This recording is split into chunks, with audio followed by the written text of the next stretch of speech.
Hey everybody, Jeff Williams here with AskJeffWilliams.com. Okay, I hope you enjoyed that intro. That was something different, and we filmed that around Halloween. I thought you might get a kick out of it, so we put it up there for you. Anyway, we're going to do something different today. Now, I saw a guy on YouTube who made a free energy motor, a motor that runs on nothing, he says, from a monopolar magnet. And of course, I've never even heard of one of those. So we did a whole bunch of research onto it, tried to figure out how this guy made this thing run, and we think we got it. We're not sure, but we're going to give it a shot. So we ran out and we got ourselves a small, thin little piece of wood and some, looks like 30 gauge insulated wire, a special magnet, you got to have a special magnet, and some nails and some springs. So I'm going to try to put this thing together, see if it works, and walk you through it. So here we go. Okay, so the first thing we're going to do is we're going to put the little 2 nails into the piece of wood here. So here we go. Nothing fancy. Just pick a spot. Oh, and before you do that, see these little springs? Now I decided to use springs because they will hold the coil in the center a lot easier than trying to cut a groove in there. So almost forgot. Almost. So what you're going to do, slide that spring over the top just like that. I don't know if you can see that. See that spring? There you go. And that way, see this little guy on the side? He can hold on to that coil spindle, like that. Alright, now I'm just going to pound him into the wood.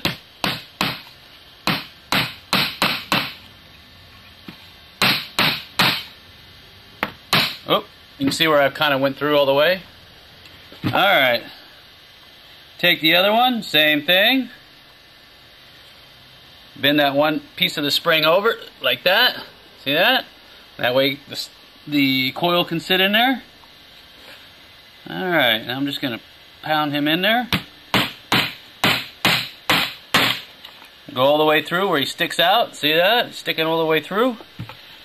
Okay. Next thing, take our special handy dandy magnet here. If you notice, there's a hole in the middle. Stick that nail in there. Alright, and then I'm going to try to pound him in there. Woo, that's a strong magnet. Okay, there we go. Now we got our magnet and our little springs to hold the coil in there. It's about right. Everything's locked in place. Not bad. I'd buy that for $1. Okay, so next we're going to use our wire. Okay, so what we're going to do with this wire is we're going to roll it around a piece of pipe, and that'll make it a lot easier. So here we go. Okay, so I got a little spool of wire here. See that? Nice little red guy. Okay, so all you're going to do is you're going to take that wire and you're going to run it around and around and around. I know it's boring, huh? Making me dizzy. See that? I'm just tying that off.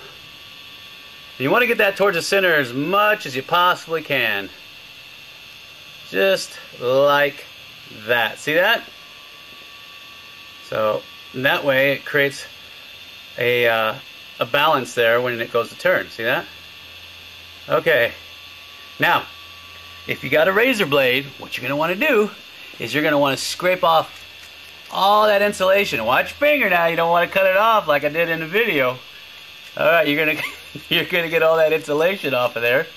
And on the other side, you're going to take it all off except for one side. You're going to leave one side insulated. And there's a reason for that. It'll shut the circuit on and off, on and off. Anyway, go ahead and scrape all that off, except for that one side.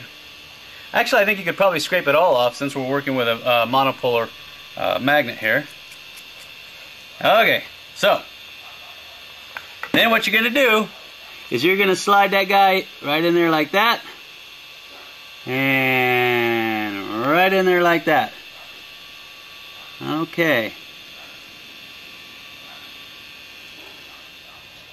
Okay, so now you're going to take your handy dandy wire cutters and you're going to trim off what little wire you got left on the outside there. Not too much, just enough to keep it from imbalancing. And then what you're going to do is you're going to get those to sit right there. You're going to try to balance that coil right on top of that magnet there. You can feel the resistance there. And then you're going to give it a push. Come on. Come on. And voila, look at that. Not bad, huh?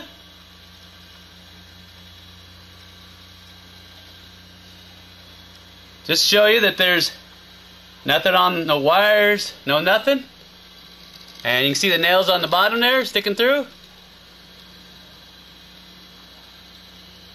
Not too shabby. I'm not exactly sure why this thing runs, but maybe you can leave a comment down below and tell me exactly what's making this thing work. So, as you can see, there's nothing there, and it's still working. I'm curious to see what kind of voltage this thing is generating. 2.4 volts. Keeps fluctuating. See that? 2.4 volts. Not bad. Well, there you go.